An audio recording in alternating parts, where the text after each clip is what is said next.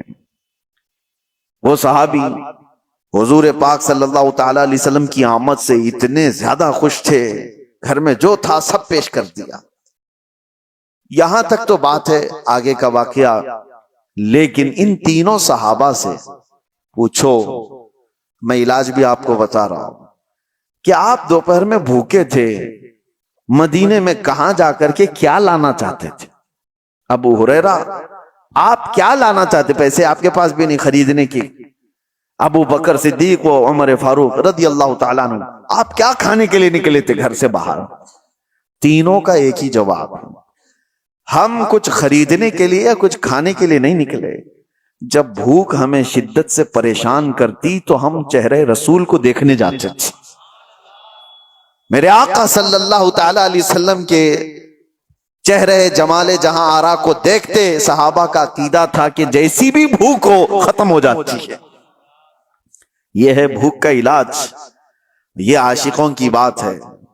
کاش ہماری آنکھوں میں وہ جمال مصطفیٰ بس جائے۔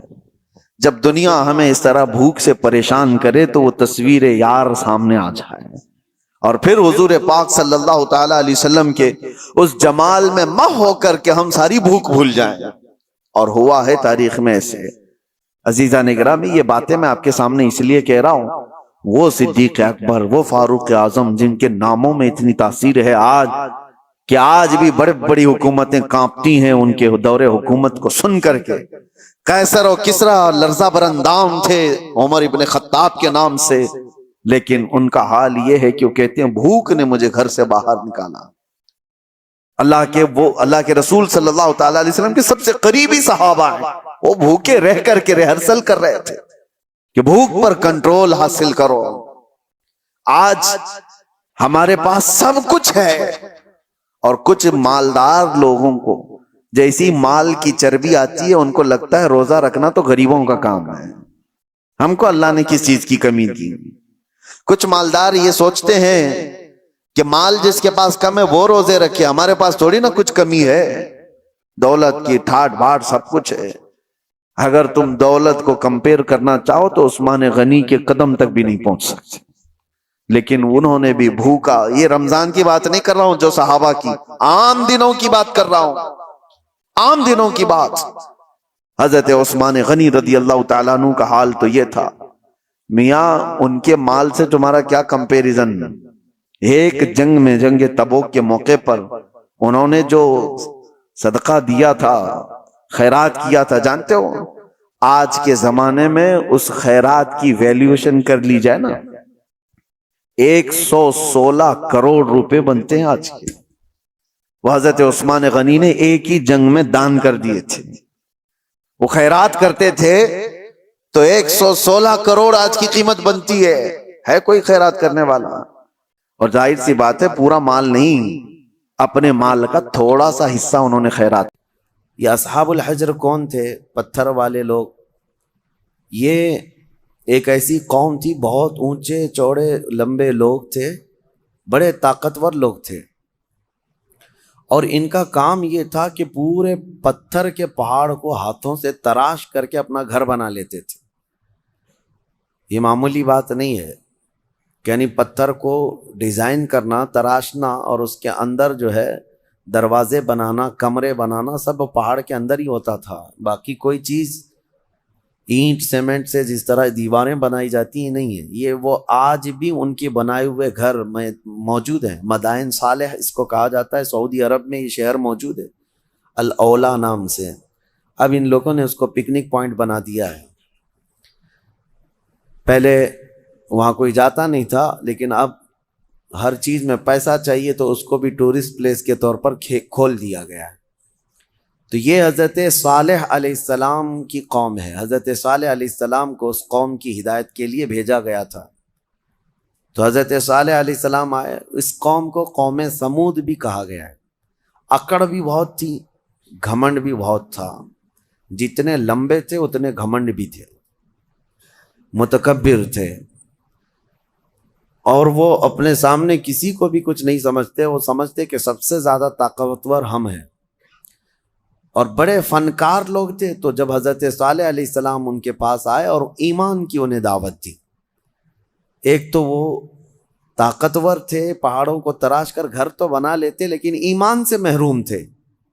حضرت صالح علیہ السلام نے ایک خدا کی طرف دعوت دی، اللہ کی عبادت کرو اور دوسرے بتوں کی پوجا، یہ فلاں فلاں چیزیں چھوڑ دو۔ انہوں نے کہا آپ جھوٹ بولتے ہیں، یہ سب چیزیں ہوتی نہیں۔ وَلَقَدْ كَذَّبَ أَصْحَابُ الْحِجْرِ الْمُرْسَلِينَ۔ کذب کا مطلب ہوتا ہے جھٹلا دیا۔ حضرت صالح علیہ السلام کو سیدھے سے انہوں نے نکار دیا، کہا کہ آپ نبی نہیں ہیں، آپ کوئی نبی ہیں، کوئی رسول ہیں؟ تو بہرحال حضرت صالح علیہ السلام کنٹینیو دعوت دیتے رہے، تو اس قوم نے کیا کہا جانتے ہیں؟ ہم تو اپنے ہاتھوں سے پہاڑ کو تراشتے ہیں تو گھر بن جاتا ہے، آپ اگر سچ میں اللہ کے نبی ہیں تو اس پہاڑ سے کوئی زندہ جانور نکال کر کے دکھا دیجیے۔ آپ پہاڑ کے یعنی پتھروں سے۔ تو حضرت صالح علیہ السلام کو چیلنج کیا تھا لوگوں نے۔ نبی صالح علیہ السلام ایک پتھر کے پاس آئے اور اس پتھر کو آپ نے ہاتھ مارا تو اس پتھر سے ایک اونٹنی پیدا ہوئی، اور وہ بھی حاملہ اونٹنی، چلتی تھی، پھرتی تھی، ساری چیزیں۔ آپ کو میں یہ بات بتا دوں کہ جانور سے جانور کا پیدا ہونا یہ نیچرل ہے، اور کسی پتھر سے ایک جاندار پیدا ہو جانا، اس کو کیا کہیں گے؟ یہ معجزہ ہے۔ اب یہاں پر میں رک کر کے آپ کو یہ بتا دوں، کچھ لوگ یہ کہتے ہیں یہ سب کہانیاں ہیں اسلام میں، جیسے ایتھسٹ، ان کے بہت اعتراضات ہیں کہ معجزہ ایسا کیسے ہو سکتا ہے، چاند کیسے پھٹ گیا۔ آپ کہتے ہیں یہ سب تو آپ کی بنائی ہوئی باتیں ہیں، یہ معجزے کو نہیں مانتے کہ نیچر کے خلاف ایسا نہیں ہو سکتا۔ ہم کہتے ہیں نیچرل چیز آپ کو یہ لگتی ہے، لیکن کچھ چیزیں ایسی ہوتی ہیں جس کو سپر نیچر کہا جاتا ہے، قانون سے بھی بڑھ کر کے کوئی چیز ہوتی ہے، قانون سے بڑھ کر کے، یعنی کوئی چیزیں ہیں دنیا میں، کچھ قانون ہے۔ میں آپ سے پوچھتا ہوں، گریویٹی کا قانون پتہ ہے نا؟ اکثر سارے بچے جو پڑھے لکھے ہیں وہ جانتے ہیں گریویٹی، یہ لا آف گریویٹی جس کو کہتے ہیں، کوئی بھی چیز اوپر جائے گی تو زمین کی طرف نیچے گر جائے گی۔ ہاں، ایک چھوٹی سی بھی چیز، ابھی اس کو میں انگوٹھی کو ادھر چھوڑوں تو کیا یہ رکھی کھڑی رہے گی؟ قانون کیا ہے؟ گریویٹی کا جو لا آف گریویٹی، ہر چیز زمین اس کو کھینچتی ہے، کشش ثقل اس کو کہتے ہیں، ہر وزنی چیز کو زمین اپنی طرف کھینچ لیتی، یہ قانون ہے، لا آف گریویٹی ہے۔ لیکن اس کے برخلاف بھی تو ہم دیکھ رہے ہیں ہزاروں کلو کے وزن کی ایروپلین ہوا میں اڑتی ہے، اس کو زمین کیوں نہیں کھینچ لیتی؟ یہ کچھ لا آف گریویٹی سے بڑھ کر کے کوئی انسان ہی نے بنایا نا، اور دنیا اس کو ایکسپٹ کر رہی ہے۔ ہونا تو یہ چاہیے، پانی میں ایک چھوٹا سا تنکا بھی ڈال دو، کیا ہوگا؟ پانی میں اندر چلا جائے گا۔ لیکن ہزاروں ٹن وزن لے کر کے کچھ شپ، کچھ جہاز پانی پر ایسے ہی تیرتے ہوئے جاتے ہیں، انسانوں کو بھی لے کے چل رہے ہیں، سامان کو بھی لے کے چل رہے ہیں۔ تو قانون جو ہے اس سے ہٹ کر کے بھی تو کچھ چیزیں ہوئی ہیں نا، دنیا میں ہو بھی رہی ہیں۔ تو معجزہ جو ہوتا ہے وہ سپر نیچر ہے، اور یہ بھی اللہ کے نبیوں سے ہے۔ جب لوگ ان سے مطالبہ کرتے ہیں تب اللہ تعالیٰ اپنے نبی کو یہ اختیار دیتا ہے، اور وہ نبی اپنی طاقت سے ایسا معجزہ دکھاتے ہیں۔ اب پتھر سے اونٹنی کا پیدا ہونا یہ معجزہ ہے۔ ان کو، بعض لوگوں کو یہ ہضم نہیں ہوگی بات اور سمجھ میں نہیں آئے گی، ان سے کہو اگر سمجھ میں آ جائے تو معجزہ ہی نہیں ہے۔ اگر سمجھ میں آ جائے، معجزہ وہ ہے جو عام انسان کی سمجھ میں نہ آئے۔ عام انسان کی سمجھ میں نہ آئے وہ کیا ہے؟ معجزہ ہے۔ حضرت صالح علیہ السلام نے کر کے دکھایا۔ اب وہ اونٹنی چرتی بھی تھی، آتی بھی تھی، یہ صاف نشانی دیکھ رہے تھے وہ لوگ، کفار و مشرکین۔ لیکن ہوتا ہے نا کچھ لوگ جو انت بھکت ہوتے ہیں، گوبر بھکت ہوتے ہیں، ان کو ہزار صاف نشانیاں دکھیں، نہیں، نہ ایمان لانا نہیں ہے، انکار کر دیا انہوں نے، کہا کہ یہ نہیں ہو سکتا۔ تو حضرت صالح علیہ السلام کی اونٹنی چرتی تو رہی، اور اس کے بعد ہوا یہ کہ وہ جو گاؤں کا تالاب تھا، جب وہ اونٹنی اس میں پانی پینے جاتی تو پورا پانی پی جاتی۔ تو اب ان کو ڈر لگنے لگا کہ ہمارے مویشی، ہمارے جانور کہاں پانی پئیں گے، تو وہ دشمنی کر بیٹھے اللہ کی اونٹنی سے۔ اس کو ناقۃ اللہ کہا ہے قرآن میں، ناقۃ اللہ، اللہ کی اونٹنی ہے۔ تو اب پھر اس کی دشمنی کرنے لگے۔ حضرت صالح علیہ السلام نے ڈرایا، یہ اللہ کی نشانی ہے، اس کے ساتھ چھیڑ چھاڑ کرو گے تو اللہ کا عذاب آئے گا، اس اونٹنی کو کچھ نہ کرنا۔ ہاں پانی کی ضرورت ہے، میں باری لگا دیتا ہوں، ایک دن یہ اونٹنی پانی پیے گی، ایک دن تمہارے جانور پانی پیے گے۔ اس طرح باری لگی، سب کو پانی ملتا تھا، لیکن اس کے باوجود یہ قوم سمود جو غرور اور گھمنڈ میں مبتلا تھے، انہوں نے ایک دن حضرت صالح علیہ السلام کی اس اونٹنی کو پکڑا اور تیر مار کر کے اس کو قتل کر دیا، اس کو مار دیا۔ جب اونٹنی جیسی ہی ختم ہو گئی، اللہ کا عذاب آنا تھا۔ وہ کیا کہتے تھے پتہ ہے؟ ہمیں پتہ ہے عذابات کا آپ جو ڈر سناتے ہیں، اگر نوح علیہ السلام کی قوم پر جیسے عذاب آیا تھا، کیا آیا تھا؟ طوفان، پانی بھر گیا تھا۔ اگر آسمان سے بارش بھی نازل ہو، طوفان بھی آئے، تو ہمیں کچھ فرق نہیں پڑے گا، کیونکہ ہم بہت اونچے پہاڑوں پہ رہتے ہیں، پتھر کے پہاڑ اس کے اندر رہتے تھے، پہاڑ تو نہیں بہیں گے۔ دوسری چیز، اگر لوط علیہ السلام کی قوم پر جیسے عذاب آیا پتھر برسنے کا، اگر وہ بھی آ جائے تب بھی ہمارے پہاڑوں جیسے گھروں پر کچھ بھی اثر نہیں ہوگا۔ کون سا عذاب؟ اگر بہت تیز ہوائیں بھی آئیں تو پہاڑوں کو اٹھا کے تو نہیں لے جا سکتی۔ یہ پورا ایک ایک پہاڑ 2000 3000 فٹ اونچے پہاڑ ہیں، آج بھی جا کے دیکھ سکتے ہیں آپ، اتنے اونچے اونچے پہاڑوں کو تراش دیتے تھے لوگ، اور گھر بنا کر اس میں رہتی، کہ ہوائیں بھی اس کو نہیں اڑا سکتی۔ تو طوفان کا عذاب، پتھر کی بارش کا عذاب، یا پھر ہواؤں کا عذاب کیا آئے گا؟ وہ چیلنج کرتے تھے حضرت صالح علیہ السلام کو۔ حضرت صالح علیہ السلام نے اللہ کی بارگاہ میں عرض کی کہ مولا، میں نے جو دعوت دینی تھی ان کو دے دی، اور یہ سرکشی پر اتر آئے ہیں۔ تو اللہ تعالیٰ نے عذاب جو بھیجا وہ کیسا عذاب تھا؟ فَأَخَذَتْهُمُ الصَّيْحَةُ، یہاں اللہ تعالیٰ فرماتا ہے صیحہ ایک لفظ ہے قرآن میں، چیخ کا عذاب، چیخ کا عذاب۔ میں آپ کو ابھی بتاتا ہوں قرآن سے کیا کیا چیزیں ثابت ہیں۔ معجزے کو آج سائنس کے اعتبار سے میں منواتا ہوں آپ کو. جیسے ابھی میں نے کہا کچھ قانون ایسے ہیں جو سپر نیچر ہے، قانون سے جو عام ہے اس سے بڑھ کر کے. اب چیخ کا جو عذاب ہے، چیخ کس کی چیخ تھی؟ حضرت جبرائیل علیہ السلام آئے زمین پر، انہوں نے ایک چیخ ماری، آواز نکالی. فرشتے کی آواز میں کیا طاقت تھی واللہ عالم. وہ آواز جب پھیلتی گئی تو اتنی تیز آواز تھی کہ یہ اپنے گھروں میں، پہاڑوں جیسے پتھروں کے گھروں میں جہاں تھے، اس آواز کی وجہ سے ان کا بھیجا نکل کر کے کانوں سے باہر آ گیا، اور وہ جہاں تھے وہیں پڑے کے رہ گئے. آواز کو برداشت نہیں کر سکتا آدمی. اب میں آپ کو بتاؤں، دنیا چیخ کے عذاب کو دیکھ چکی ہے، تبھی جا کر کے یہ بم والی جو آج کیفیت ہے، کئی جگہوں پر جو بارود بم وغیرہ جو بنائے گئے، اس میں ہوتا کیا ہے؟ صرف آگ نہیں لگتی ہے بلکہ اس میں آواز ہے، اور جتنی تیز آواز ہوتی اتنی تیز ہلاکت ہوتی ہے. جتنے بم بنائے جاتے ہیں، ایٹم بم ہوں یا اور بھی دوسرے، اس میں بہت سخت قسم کی آواز، جب وہ بم پھٹتا ہے تو یہ آس پاس کی چیزیں جو ٹوٹتی ہیں، یہ بارود کی وجہ سے نہیں ٹوٹتی، صرف اس آواز کی وجہ سے ٹوٹتی ہیں. آواز کے اندر یہ طاقت ہے. کبھی آپ ڈی جے کو بجتے ہوئے دیکھتے ہوں گے، جب بہت تیز ساؤنڈ ڈی جے والے لگاتے ہیں تو ہمارے گھر کی کھڑکیاں ہلنے لگ جاتی ہیں. آپ محسوس کرنا، کبھی آپ کے گھروں کے سامنے سے اگر کوئی ڈی جے جانے لگ جائے تو گھر کے برتن بھی ہلنے لگ جائیں گے. ان کو کون ہلا رہا ہے؟ برتنوں کو کون ہلا رہا ہے؟ کھڑکیوں کو کون ہلا رہا ہے؟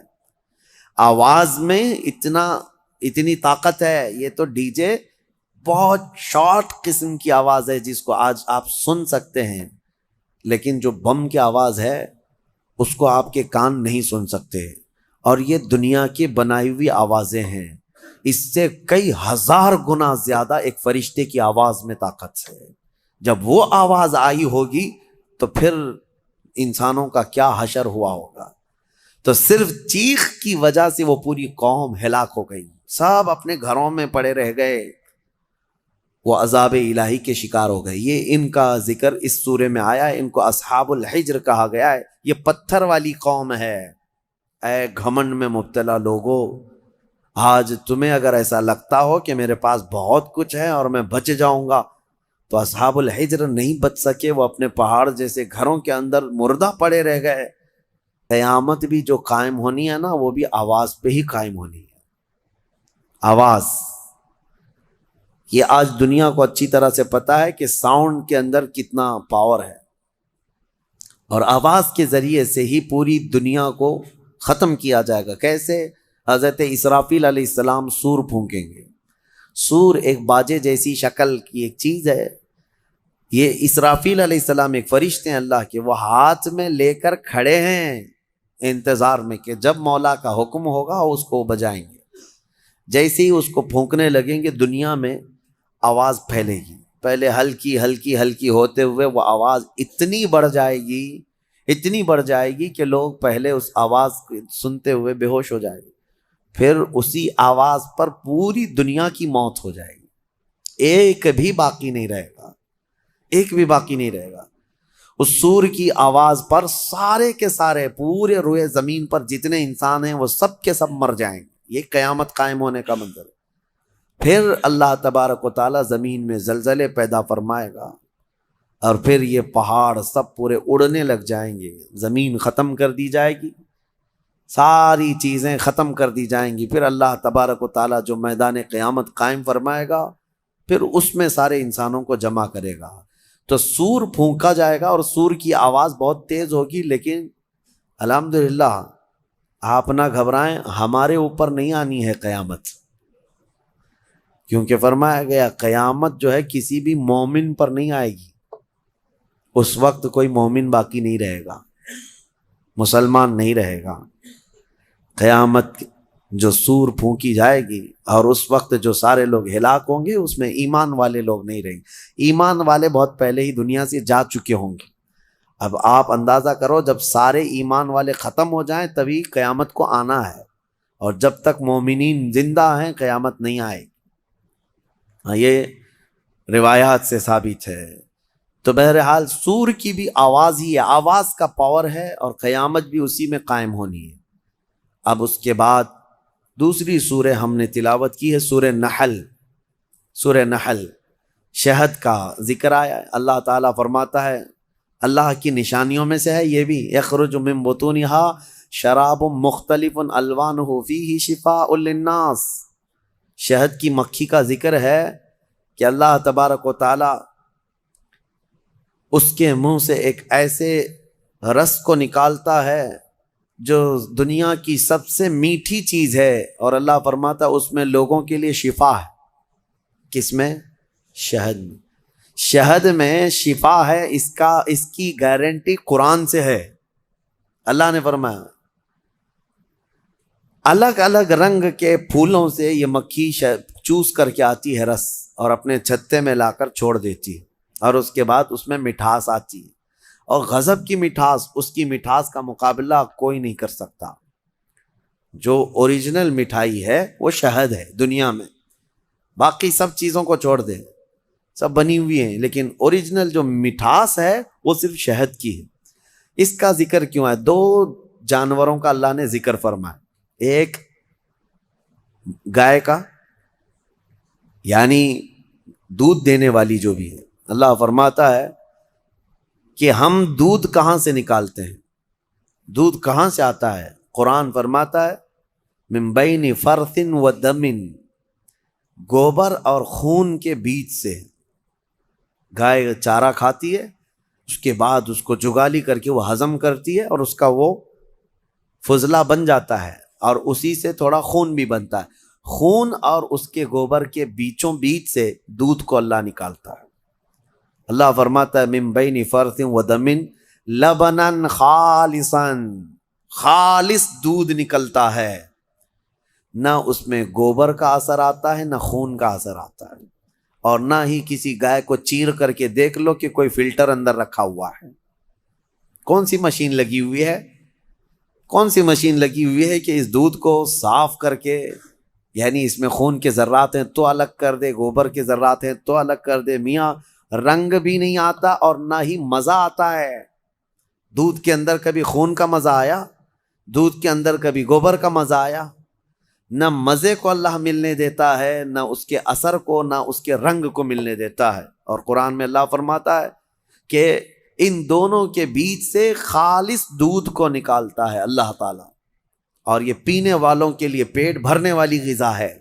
ایک اس کا ذکر ہے اس جانور کا، اور دوسرا مکھی کا، کہ مکھی جو ہے یہ عبرت کی چیز ہے۔ شہد کی مکھی، اللہ کرے کہ آپ کو کبھی ڈنک نہ مارے، کبھی ڈنک نہ مارے۔ اگر یہ مارتی ہے تو زہر چڑھتا ہے، جسم پھول جائے گا، چہرے پہ اگر کاٹ لے، کئی لوگوں کا اس میں انتقال بھی ہوا، موت بھی ہوتی ہے۔ اگر کئی مکھیاں مل کر کے کاٹ دیں آدمی کو شہد کی، آدمی مر سکتا ہے، زہر ہے۔ سمجھ میں نہیں آتا وہ زہریلی مکھی ہے، اور پھولوں کا جو رس چوستی ہے اس میں سے آپ بھی چوس کے لا کے اپنے گھر میں تھوک کے دیکھو، گلاب کو چوس لو، موگرے کو چوس لو، چمیلی کو چوس لو، اور اپنے گھر کے ایک کٹوری میں تھوک کے دیکھو، بدبو ہی آئے گی۔ اور پھولوں کا رس تو کڑوا ہی ہوتا ہے، لیکن وہ مکھی زہریلی خود بھی ہے اور چوستی کڑوے پھولوں کا رس ہے، اور لا کر کے چھتے میں جب ڈالتی ہے تو نہایت ہی شیریں، نہایت ہی میٹھی چیز۔ اب اللہ تبارک و تعالیٰ فرماتا ہے کون ہے جو اس میں مٹھاس پیدا کرتا ہے؟ کون ہے اس کو مٹھاس پیدا کرنے والا؟ کون ہے؟ وہ خالق کائنات ہے، جو پھولوں کو رنگ دیتا ہے اور شہد کی مکھی کے منہ میں مٹھاس دیتا ہے۔ اب اسی کو کہا گیا ہے یہ عبرت کی چیز ہے۔ ویسے آپ کو میں یہ بات بھی بتا دوں، وہ ڈنک مارے تو زہریلی، لیکن تھوک دے اپنے چھتے میں تو وہ شفا والی غذا ہے۔ ایک ہی منہ سے دو چیزیں کیسے؟ اتنا زہر بھی ہے کہ کاٹے تو مر جائے، اور اتنا ہے کہ اپنے گھر میں چھوڑے تو بیماروں کو شفا بھی ہو جائے۔ ایک ہی مکھی کے اندر یہ دو چیزیں۔ اعلیٰ حضرت فاضل بریلوی رضی اللہ تعالیٰ عنہ کی یاد آتی ہے، آپ نے فرمایا گستاخان رسول کو، وہ فرماتے ہیں اعلیٰ حضرت ظالموں، میں شہد کی مکھی کی طرح ہوں، اعلیٰ حضرت اپنے آپ کو کہتے ہیں میں شہد کی مکھی کی طرح ہوں جس کی مٹھاس کا بھی جواب نہیں، جس کے ڈنک کا بھی جواب نہیں۔ وہ اپنوں کے لیے میٹھا رس دیتا ہے اور ظالموں کے لیے وہ ڈنک بھی مارتا ہے۔ اعلیٰ حضرت نے اپنے لیے مثال میں فرمایا شہد کی مکھی کی طرح۔ لیکن میں آپ کو ایک روایت یہ بھی بتاؤں، اس شہد کی مکھی کے اندر جو مٹھاس آتی ہے، اتنی مٹھاس کیسے؟ فرمایا کہ یہ جب پھولوں کا رس چوستی ہے تو پھولوں کا رس چوس کر اپنے گھر جانے تک یہ حضور پاک پر درود پڑتی ہے، اور اس درود کی برکت ہے حضور پاک صلی اللہ تعالی علیہ وسلم کے کہ اس کے منہ میں مٹھاس پیدا ہوتی ہے۔ اللہ تعالی ہمارے منہ میں مٹھاس پیدا فرمائے۔ مسلمان ہونے کے ناطے آپ یہ مجھے بتائیں، جہنم سے بچنا، دوزخ سے بچنا ممکن ہے کہ ناممکن ہے؟ ناممکن تو نہیں۔ جہنم سے کیونکہ اللہ تعالیٰ نے ہمیں بتایا ہے کہ تم اگر برے کام نہیں کرو گے تو جہنم میں تھوڑی نہ جانا ہے۔ تو یہاں کچھ پریکاشن سے، کچھ احتیاط سے جہنم سے بچا جا سکتا ہے کہ نہیں؟ اب دیکھو ہماری یہاں پر الٹ پھیر کیسے ہے زندگی میں۔ جو امپاسبل ہے موت سے بچنا، اس کے لیے ہم دوڑ بھاگ بہت کرتے ہیں، کوشش بہت کرتے ہیں کہ کسی طرح بچ جائے۔ یہ دوائیاں کرانا، ساری چیزیں تو اسی لیے تو ہے نا، موت سے بچنے کے لیے۔ موت سے بچنا ناممکن ہے، پھر بھی بچنے کی انسان بہت کوشش کرتا ہے، جبکہ جہنم سے بچنا ممکن ہے، پاسبل ہے، اس سے بچنے کی ایک کوشش بھی کیوں نہیں کرتا؟ وہاں پر کوشش ہونی چاہیے۔ اب میں اگر آپ کو سنا دوں چند آیتیں، اس کے بعد سوائے دعا کے ہمارے پاس کوئی ہاتھ ہی نہیں ہے۔ قرآن کی چند آیتیں میں آپ کے سامنے رکھتا ہوں، مفہوم آیتوں کا رکھتا ہوں جلدی میں، کہ جہنم کا ایک خاکہ میں آپ کو بتا دوں کہ ہے کیا یہ چیز جہنم۔ پہلے قرآن کی آیتیں اگر آپ سن لیں کہ قرآن پاک میں اس کو اللہ تعالیٰ نے کس طرح سے بیان کیا ہے، بہت ساری جگہ آپ آیتیں بھی پڑھتے ہیں، سورتیں جو آپ کو یاد ہوں گی، ان سورتوں میں بھی کئی جگہ جہنم کا ذکر آیا ہے۔ وَيْلٌ لِّكُلِّ ہُمَزَةٍ، یہ جو سورہ ہے اس میں پورا جہنم کا تذکرہ ہے۔ آپ دیکھیں جہنم کی آگ کا تذکرہ، یہ ساری چیزیں آئی ہیں۔ اب قرآن پاک میں اللہ تبارک و تعالیٰ نے جو فرمایا، اس میں سورہ یونس کی ایک آیت جس کا مفہوم میں بتا رہا ہوں، جہنم کو دیکھتے ہی کافروں کے چہرے کالے سیاہ ہو جائیں، کأنما اغشیت وجوہہم قطعا من اللیل مظلما۔ دیکھتے ہی جہنم کو، جب جہنم کو لایا جا رہا ہوگا تو چہرے جو ہے بالکل کالے پڑ جائیں گے، سیاہ پڑ جائیں گے۔ اچھا، جہنم کوئی ایک کنویں کا نام نہیں ہے۔ جہنم کتنی بڑی ہے یہ میں اگر آپ کو بتا دوں تو اندازہ کریں، جہنم میں جس کو ڈالا جا رہا ہے نا، جو جہنمی، اس کے ایک کندھے سے دوسرے کندھے تک جو چوڑائی ہے، وہ ایک تیز گھوڑا 40 دن دوڑے تب طے ہوگی۔ جہنمی، ایک جہنمی، جہنم کی بات نہیں کر رہا ہوں، جس انسان کو ڈالا جا رہا ہے دوزخ میں، اس کو اتنی بڑی شکل بنا کر کے ڈالا جائے گا۔ اب آپ اندازہ کریں، ایک جہنمی جب اتنا بڑا اس میں گر رہا ہے تو جو لاکھوں کروڑوں کی تعداد میں جو جہنم میں گر رہے ہوں گے تو پھر جہنم کتنی بڑی ہوگی، اس سے اندازہ کر سکتے ہیں آپ۔ اس کے طبقات ہیں، وادیاں ہیں، عذابات ہیں، کیسے کیسے عذابات ہیں، ان کے ذکر بھی قرآن پاک کے حوالے سے آئے ہیں۔ رسول پاک صلی اللہ تعالیٰ علیہ وسلم کی حدیثوں سے بھی یہ جو ملتا ہے۔ اب یہ دیکھیں، سنیں، جہنم کے ایک احاطے کی 2 دیواروں کے درمیان، صرف ایک سائیڈ کی بات کر رہا ہوں، پورے جہنم کی نہیں، ایک احاطے کی 2 دیواروں کے درمیان 40 سال کی مسافت لگے گی۔ اگر طے کرنا چاہے کوئی تیز رفتار سواری تو وہ 40 سال کی مسافت صرف اس کا ایک کارنر ہے جہنم کی۔ اور یہ بھی حدیث پاک میں ملا ہے کہ حضور پاک صلی اللہ تعالیٰ علیہ وسلم تشریف فرما تھے، صحابہ بیٹھے تھے، ایک اچانک دھماکے دار آواز آئی۔ صحابہ نے پوچھا، رسول پاک صلی اللہ تعالیٰ علیہ وسلم نے ارشاد فرمایا، آج سے 70 سال پہلے ایک پتھر جہنم کے منہ سے گرایا گیا تھا، وہ اب جا کر کے اس کے نیچے لگا ہے، تہ میں جا کر پہنچا ہے۔ تو اگر اس کی گہرائی اتنی ہے، 70 سال لگ جاتے ہیں ایک پتھر کو گرتے گرتے، تو وہ کس قدر بڑی ہوگی جہنم۔ جب جہنم کو لایا جا رہا ہوگا، اس کو زنجیریں پہنا کر کے، کڑیاں ڈال کر کے فرشتے لا رہے ہوں۔ کتنے فرشتے لا رہے ہوں گے جانتے ہیں آپ؟ صرف جہنم کو لانے والے جو فرشتے ہیں وہ سب سے بڑے طاقتور فرشتے، جہنم کو کھینچ کر کے میدان محشر میں جب لایا جا رہا ہے، توجہ چاہے، جب وہ فرشتے لا رہے ہوں گے تو کل تعداد جو بتائی گئی ہے بعض روایت میں 490 کروڑ فرشتے صرف اس کو تھامے ہوں گے، جس میں سے ایک فرشتے کی طاقت اتنی ہے، اللہ اکبر، کہ وہ دنیا کے سارے پہاڑوں کو اٹھا سکتا ہے۔ 490 کروڑ فرشتے جہنم کو کھینچ کر لا رہے ہوں گے۔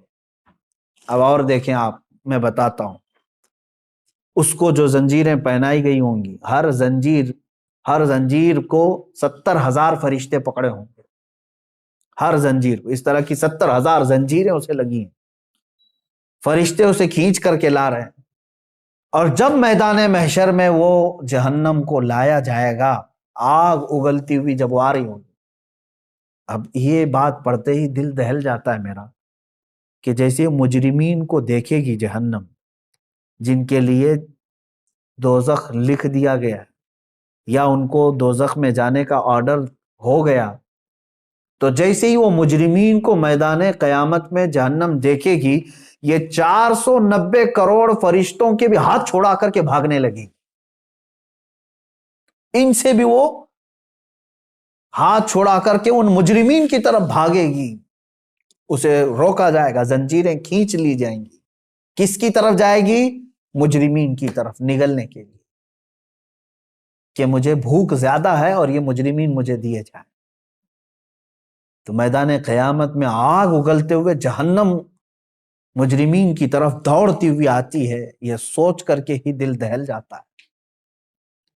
اور پھر قرآن پاک میں اللہ تعالیٰ فرماتا ہے سورہ قاف میں، یوم نقول لجہنم حل امتلأت وتقول حل من مزید، وہاں کافروں کو، مشرکوں کو ڈالا جا رہا ہے دوزخ میں۔ کس طرح سے ڈالا جاتا ہے وہ بھی دیکھیں، قرآن میں ہے، اللہ فرماتا ہے وَإِذَا أُلْقُوا مِنْهَا مَكَانًا ضَيِّقًا مُقَرَّنِينَ دَعَوْا هُنَالِكَ ثُبُورًا، جب ڈالا جاتا ہے تو ایسی تنگ و تاریک جگہ سے ڈالا جاتا ہے، ظاہر سی بات ہے وہ داخل کیے جانے کی جگہ تاریک ہوگی، تاریک کا مطلب ایک تو اندھیری اور ایک تنگ، جیسے تلوار کی انی کو کسی جگہ پھنسایا جاتا ہے، کہا جاتا ہے کہ جہنمی کو اس طرح سے گھساتے ہوئے ڈھکیلا جائے گا، وہ چھوٹی سی جگہ سے جہنم میں جب اسے گرایا جائے گا، اور کافروں کو ایک تنگ اور تاریک جگہ پر ایسے ڈالا جائے گا کہ وہ ایک دوسرے کو چپک رہے ہوں گے جہنم کے اندر، اور بھرا جا رہا ہوگا انہی جہنمیوں سے۔ اب اللہ تعالیٰ فرماتا ہے، پھر جہنم کو اللہ تعالیٰ پوچھے گا حل امتلأت، کیا تو بھر گئی، سیراب ہو گئی، تیرا پیٹ بھر گیا؟ وہ تقول حل من مزید، تو جہنم پھر یہ کہے گی کہ اے مولا اور کچھ زیادہ ہو تو دے دے، اور کچھ مجرمین ہو تو دے دے۔ وہاں پر مجرمین چھاٹے جا رہے ہوں گے، دوزخ میں گرائے جا رہے ہوں گے۔ میرے عزیزو، جہنم کا تذکرہ یہ عام بات نہیں ہے۔ اور یہ دیکھیں حضور پاک صلی اللہ تعالیٰ علیہ وسلم ارشاد فرماتے ہیں کہ جہنمی اس قدر آنسو بہائیں گے وہاں پر دوزخ میں، روئیں گے، اتنا روئیں گے کہ ان کے آنسوؤں میں کشتیاں چلائی جا سکتی ہیں، اتنا رو رہے ہوں گے وہاں پر۔ اور جہنم میں جب ڈال دیا جائے گا تو وہ پھنکارے ماریں گے، اس طرح شور ہوگا دوزخ میں، اتنا شور ہوگا کہ ایک دوسرے کی آواز کسی کو نہیں سنائی دے رہی ہوگی۔ وہ ہر کوئی، کیوں نہیں شور ہوگا؟ کہ جو وہاں پر ان کو زندگی دی جا رہی کیسی ہے جانتے ہیں؟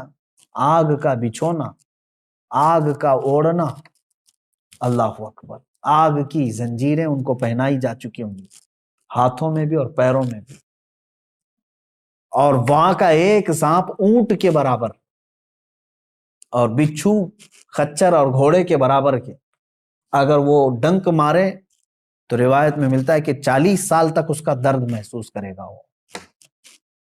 اور جو اس کی چمڑی ہے جہنمی کی، وہ چھوٹی موٹی نہیں ہے، 42 ہاتھ کے برابر کی موٹی چمڑی ہوگی. ایک جہنمی کے جسم پر جو چمڑی ہوگی اس کو جلایا جا رہا ہوگا، اتنا بڑا اس کو بنا کر کے عذاب چکھایا جائے گا. اور قرآن پاک میں اللہ تعالیٰ نے فرمایا فَذُوقُوا بِمَا كُنْتُمْ تَكْفُرُونَ، چکھو اب عذاب جو تم کفر کرتے تھے دنیا میں، بہت کفر کرتے تھے، انکار کرتے تھے، آج چکھو. اللہ تبارک و تعالیٰ کے فرشتے جب جہنمیوں کو لا رہے ہوں گے کس طرح سے؟ کہا گیا منہ کے بل لائے رہے. بعض کو ان کا منہ دونوں گھٹنوں کے بیچ میں پھنسا کر کے اور وہاں سے ان کی گردن پکڑ کر کے کھینچتے ہوئے دوزخ کی طرف لا رہے ہوں گے، اور بعض کو ان کے پیٹ کی انتڑیاں پیچھے کے مقام سے باہر نکالی جائیں گی اور اس طرح سے انہیں کھینچ کر دوزخ میں ڈالا جائے گا. آپ یہ مت سمجھنا کہ جہنم ہمارے لیے نہیں ہے، کافروں کے لیے، کافروں کے لیے ہمیشہ ہمیش کے لیے. لیکن مسلمان بھی اگر گناہ کرتا ہے تو اپنے گناہوں کی سزا بھگتنے کے لیے اسے دوزخ میں جانا ہوگا، دوزخ میں جانا ہوگا. اور قرآن پاک میں اللہ تعالیٰ فرماتا ہے کلما نضجت جلودہم بدلناہم جلودا غیرہا لیذوقوا العذاب، جب جب تمہاری چمڑی پک جائے گی آگ کی گرمی کی وجہ سے، ہم وہ چمڑی بدل دیں گے، پھر نئی چمڑی لگائیں گے. بدلناہم جلودا غیرہا، یہ 42 ہاتھ موٹی چمڑی جب جل جاتی ہے اللہ تعالیٰ فرماتا ہے پھر وہ بدل کر کے دوبارہ لگائی جائے گی. حضرت کعب احبار رضی اللہ تعالیٰ عنہ تابعی ہیں، فرماتے ہیں ان سے پوچھا گیا کہ حضور یہ کتنے ٹائم پہ بدلی جائے گی؟ توجہ چاہتا ہوں، روزانہ نئی چمڑی بدلی جائے گی روزانہ یا مہینے میں؟ حضرت کعب احبار فرماتے ہیں نہیں، 1 گھنٹے میں 70 بار بدلی جائے گی. 1 گھنٹے میں 70 بار وہ چمڑی بدلی جائے گی جہنمی. اب وہ جو چیخ و پکار کر رہے ہوں گے تو بھوک کی وجہ سے اور پیاس کی وجہ سے. جہنم کا کھانا اور پانی بھی تو سن لو، اس کا بھی ذکر قرآن پاک میں آیا ہے.